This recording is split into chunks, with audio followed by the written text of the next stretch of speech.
श्री परमात्मने नमः। आदरणीय भक्तजनों, सादर प्रणाम। हम आज श्री पुरुषोत्तम मास में से 22वें अध्याय की कथा को श्रवण करेंगे। श्री नैमिषारण्य तीर्थ में 88,000 ऋषि मुनि श्री सूत जी के मुखारविंद से कथा श्रवण करते हुए सूत जी से प्रश्न करते हैं कि हे सूत जी, आगे क्या हुआ यह आप हमको बताओ। दृढ़धनवा ने वाल्मीकि जी से फिर किस बात को पूछा था। तब सूत जी वर्णन करते हैं कि हे ऋषि मुनियों, राजा दृढ़धनवा ने कहा कि हे वाल्मीकि जी, पुरुषोत्तम मास के व्रत विधान तथा नियमों का पूर्ण रूप से आप हमें बताएं। इसमें क्या करना चाहिए और क्या वर्जित है। श्री वाल्मीकि जी ने कहा कि हे राजन, इनमें अपने कल्याण के लिए भगवान राधा कृष्ण की पूजा करनी चाहिए। पुरुषोत्तम मास के जो नियम और विधान हैं वे जो बताए गए हैं उनका मैं तुमको थोड़ा सा बता देता हूँ। तुम पवित्रता पूर्वक उन नियमों का पालन करना। इस पुरुषोत्तम मास में भी जैसे कार्तिक मास में जो व्रत रखते हैं, माघ मास में एकादशी आदि जो भी व्रतों के नियम होते हैं वे सारे नियम भी इसमें करने चाहिए। जैसे बैगन की सब्जी, गाजर, मूली आदि जो कई चीज़ें व्रत में नहीं खाई जाते हैं, जैसे लहसुन, प्याज इत्यादि जो समुद्र का नमक होता है, इन सब का त्याग कर देना चाहिए। और अच्छी प्रकार से जैसे हो सके तो घी का ही उपयोग करना चाहिए। इस व्रत में जो कोई जितने भाव और श्रद्धा से नियम पूर्वक व्रत करेगा उसको उतना ही फल प्राप्त होगा।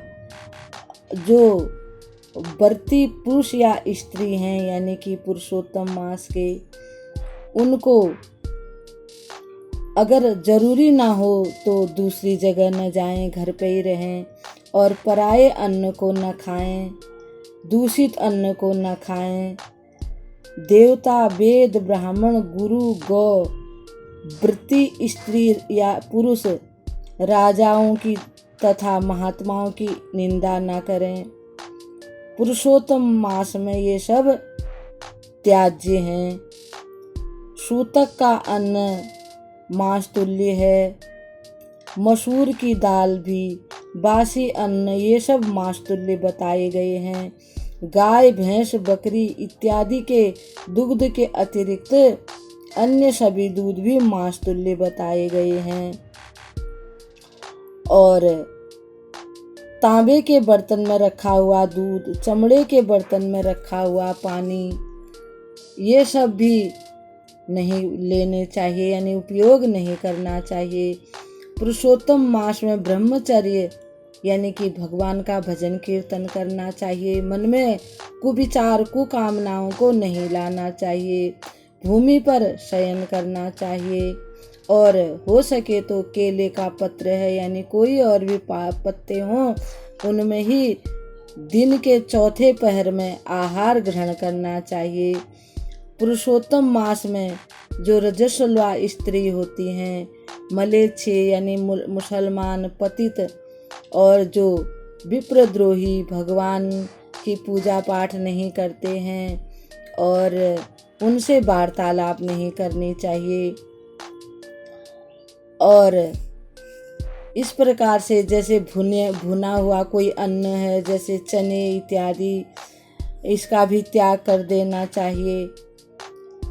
पुरुषोत्तम मास में ये सारी चीजें ग्रहण नहीं करनी चाहिए।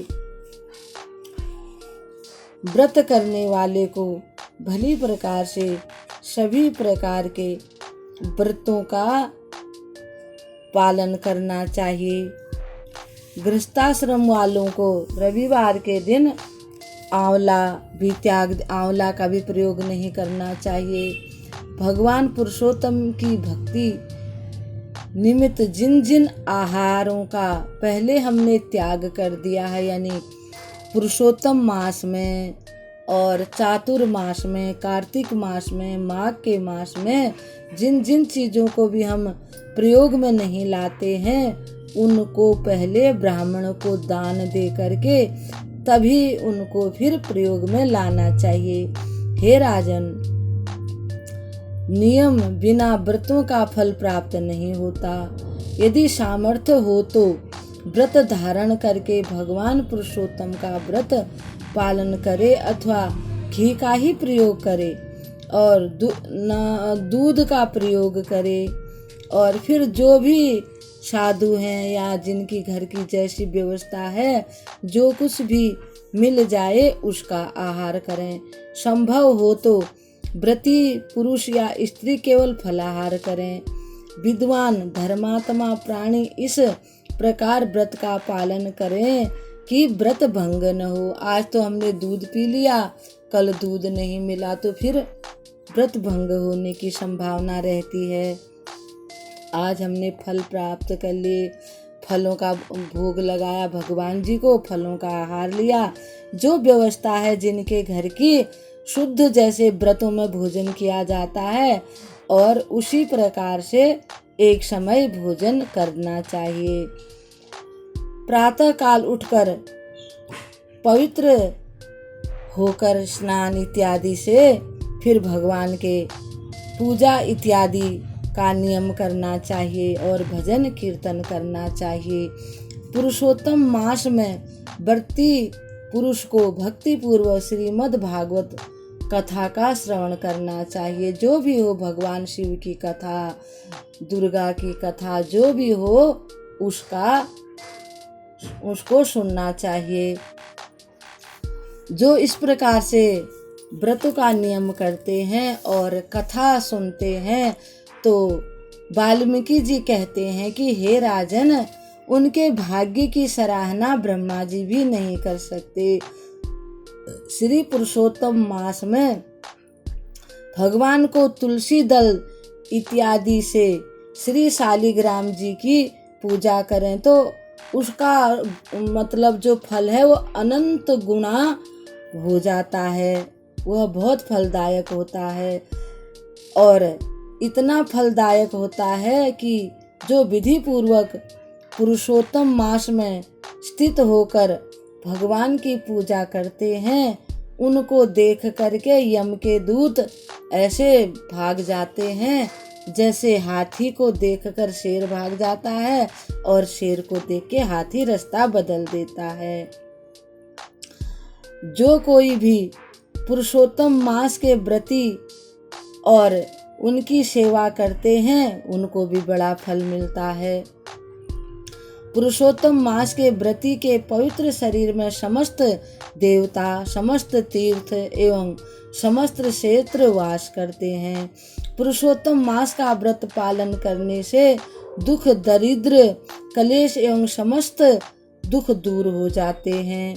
भगवान पुरुषोत्तम की प्रसन्नता के निमित्त इंद्र आदि देवता भी पुरुषोत्तम व्रतियों की अच्छी प्रकार से रक्षा करते हैं। पुरुषोत्तम मास के व्रती जिन स्थानों में वास करते हैं, वहाँ भूत प्रेत पिशाच आदि नहीं आते। हे राजन, इस प्रकार विधि विधान से जो भी पुरुषोत्तम मास का व्रत पालन करेगा, उसके पुण्य बल और वर्णन करने में सहस्त्र मुख वाले शेषनाग भी समर्थ नहीं है।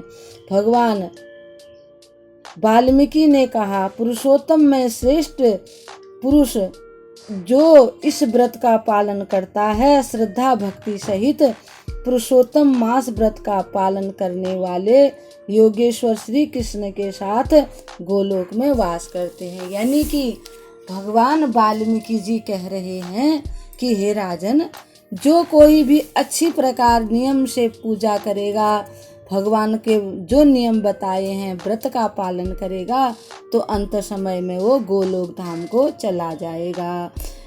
इस प्रकार से इस कथा को हम विराम देते हैं। इति श्री बृहद नारदी पुराण पुरुषोत्तम मास महात्मने श्री नारायण नारद संवादे दृढ़ धनो व्याख्याने पुरुषोत्तम व्रत नियम कथनम नाम द्वादशोऽध्याय समाप्तः। आदरणीय भक्तजनों, सादर प्रणाम।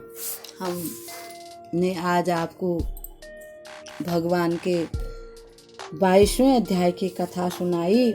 अब हम आपको भगवान के 23वें अध्याय की कथा को कल सुनाएंगे।